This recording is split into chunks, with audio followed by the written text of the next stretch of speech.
livro que eu já li há muito tempo, mas só agora consegui vir fazer o vídeo.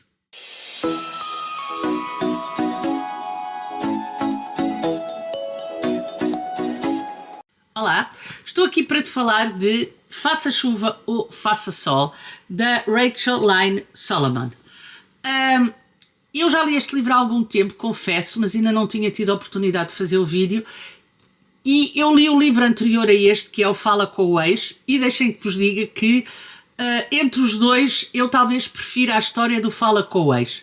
Embora esta, não porque esta história não seja interessante, não porque este esteja pior escrito, tem mesmo a ver com a construção da história e tem mesmo a ver com o que se passa na história e a premissa da história, que o Fala com o Ex me encantou mais do que este Faça Chuva ou Faça Sol. Bom, este livro conta a história da Harry.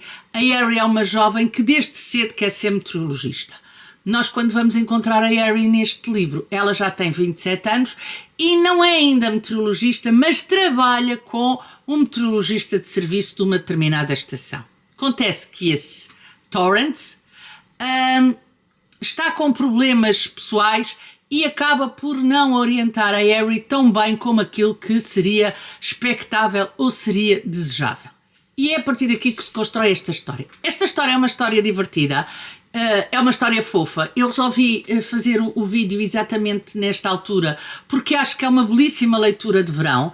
É aquele livro que nós levaremos para a praia sem problema absolutamente nenhum. O único problema será darmos umas gargalhadas se estivermos sozinhos, poderá ser problemático, mas eu acho que a malta dos livros já não se importa com essas coisas, portanto todos nós já passámos por situações constrangedoras desse tipo. E estava eu a dizer que o livro é um livro bastante fofo, bastante divertido e que se lê muitíssimo bem. Esta autora tem essa particularidade de ter uma escrita que, sendo concisa, sendo precisa e sendo bastante correta a nível da escrita, depois tem esse aspecto mais ligeiro a nível do tema, que a leva também para considerações mais divertidas e mais leves, se assim quiserem chamar. No entanto, este livro acaba por ser um livro bastante sério, porque este livro tem uma temática de saúde mental subjacente a ele mesmo. E eu acho que hoje em dia é cada vez mais importante falarmos da saúde mental, é cada vez mais importante referirmos livros sobre a saúde mental. E porquê é que eu acho importante que este tipo de livros, considerados uns livros mais ligeiros, falem também sobre estes assuntos tão sérios? Porque muitas vezes as pessoas não, a maior parte das pessoas, principalmente os jovens, não têm, eu ia dizer paciência, mas não estão predispostos a ler livros mais pesados, mais densos. E sobre esse ponto de vista, estes livros podem ter a função de falar de situações sérias de uma forma correta, de uma forma cientificamente que cientificamente está validada, mas que acaba por ser uma leitura de alguma forma mais leve e menos densa. Na verdade, nós temos aqui a Harry com problemas de depressão, chamemos-lhe assim, com problemas de autoestima, poderemos também chamar-lhe, que são, na verdade, muito realistas, e são algo que nós podemos encontrar no dia-a-dia, que podemos encontrar em situações semelhantes, em pessoas que estão ao nosso lado, os nossos amigos, os nossos vizinhos, as pessoas que nos acompanham. Na verdade, se quiserem, este livro acaba em relação ao Fala com o Ex por ser um livro mais sério, um livro, se quiserem, mais adulto. E se pensarmos que este é o segundo livro para adultos que a autora escreve, já percebemos qual é a linha de pensamento que ela quer seguir. Na verdade, este livro acaba por ser, se quiserem, acho eu, a consagração desta autora na escrita para adultos. E isso é algo que eu acho muito interessante e muito importante. É um livro simultaneamente romântico, o que também é muito interessante, e é um livro com o seu quê de hot. O que quer dizer que a autora consegue aqui, se quiserem, um cocktail que está muito bem escrito, muito bem misturado e que leva o leitor a querer saber tudo aquilo que vai acontecer a seguir. Ou seja, partimos de uma premissa séria no meio de uma relação que nos faz às vezes ter alguns sorrisos e esboçar algumas gargalhadas, e simultaneamente temos também aqui um bocadinho de iote que acaba por ser necessário num romance e que acaba por, digamos assim, fazer com que a história se torne um todo, se quiserem. Outro aspecto muito interessante é o final do livro.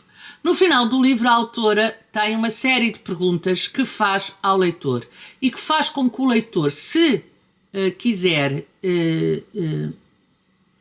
responder, reflita sobre o livro. E eu acho que isso é muito interessante, porque acaba por criar uma ligação direta entre a autora e o leitor. Na maior parte dos livros, quando nós lemos os livros, nós falamos dos autores, mas na realidade o leitor interage com as personagens, interage com a ação, interage com o tempo e com o lugar. O autor é aquele que cria este mundo com o qual o leitor interage. Mas não há uma interação direta com o autor e não há uma interrogação direta com o autor. Aqui, nos outros livros, o leitor acaba por fazer essa interação com o autor por interposta pessoa, que são as personagens. Não sei se me fiz entender, mas espero que sim. Outro aspecto que eu achei muito interessante neste livro foi as epígrafes no início de cada capítulo. Ou seja, como se trata de meteorologia, nós temos previsão. E ela dá-nos, digamos assim,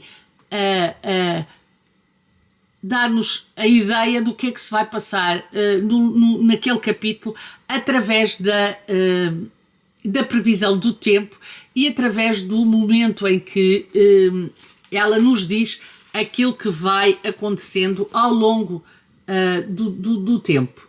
Portanto, uma trégua ou duas à meia-noite, portanto, depois temos outro onde temos 90% de hipótese de ir tudo para o inferno. Portanto, ela brinca aviso de calor extremo, não se esqueça de se manter hidratado. Ela brinca com os termos ligados à meteorologia para nos dar o sentir daquele capítulo que nós vamos entrando e o sentir daquele capítulo que nós vamos à procura posteriormente. É um livro que acaba por ter, então, como eu dizia, esta dualidade entre o sério através das temáticas ou de algumas temáticas e o mais leve através da forma como a autora escreve essas temáticas e nos dá e nos mostra essas mesmas temáticas. Há algo que eu quero vos alertar, que é o início do livro pode não ser o mais motivador para a leitura que vocês possam achar, principalmente se não leram o primeiro. Não desistam. Este livro acaba por ser um livro que vale a pena ser lido e depois, aí a um terço do livro, a coisa flui como seria de esperar num romance deste tipo. Portanto, a minha sugestão é que não deixem de ler este livro e eu sei, as primeiras 50 páginas são capazes de não ser cativantes, mas insistam porque eu acho que vai valer a pena, tanto mais que nós temos aqui os ingredientes todos para um bom romance. Um romance sobre depressão e ansiedade, portanto sobre saúde mental, um romance sobre duas personagens que, enfim, demoram a encontrar-se, um romance com aspectos divertidos, um romance com ódio. Como veem, são 5 razões brilhantes para vocês pegarem neste livro e lerem. Depois, bom, se não leram, eu aconselho-vos a ir lerem O Ex, Fala com o Ex, porque é também um livro muito interessante, é um livro também ele muito bem escrito e também ele muito atual e de uma leitura compulsiva. E pronto, aqui fica a minha opinião sobre Faça Chuva ou Faça Sol. Digam-me se já leram, digam-me se estão a pensar ler, digam de vossa justiça e vemos no próximo vídeo. Tchau, até o próximo vídeo.